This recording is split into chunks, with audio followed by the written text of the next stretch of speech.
all this started for me really was with collecting and restoring some machines. I ended up with a group of guys and we got into collecting new old stock toys. And that gave us access, after some detective work, to some toy warehouses that really had closed their doors in the late 80s and had never opened them again. And we managed to get access to them, and we had truckfuls of old 80s toys. And that kind of really ignited that nostalgia to me, to a point where I decided that what I really wanted to do was to take it one step further, and rather than just have the tabletop version of some of these games, was to have the arcade machine version of some of these games. And at that point, which was probably 2001, 2002, there wasn't a huge arcade collecting community in the UK particularly, and games were relatively inexpensive. So I bought a whole bunch of games and realised very quickly that they'd had a hard life. They'd spent 30, 40 years being abused in arcades and in warehouses, and they needed a bit of restoration.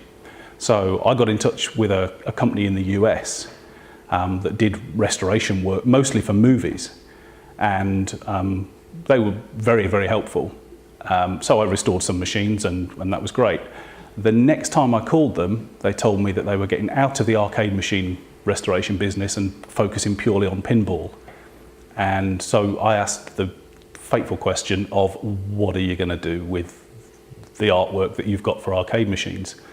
And they offered to sell it to me. They gave me a price, and the cost of paying that price was for me to sell every arcade machine that I owned, was to dump all my savings, despite my partner's protesting, into this thing, and to buy that arcade archive. And it was something that I felt that needed to be saved, because if it hadn't been me, I couldn't imagine that anyone else was about to pay the kind of money that it took. At the time, it felt like a pretty stupid move, but I couldn't say no. And that's how I ended up with a massive archive of arcade artwork, most of it in fairly poor condition that needed a huge amount of restoration. And yeah, Photoshop to the rescue.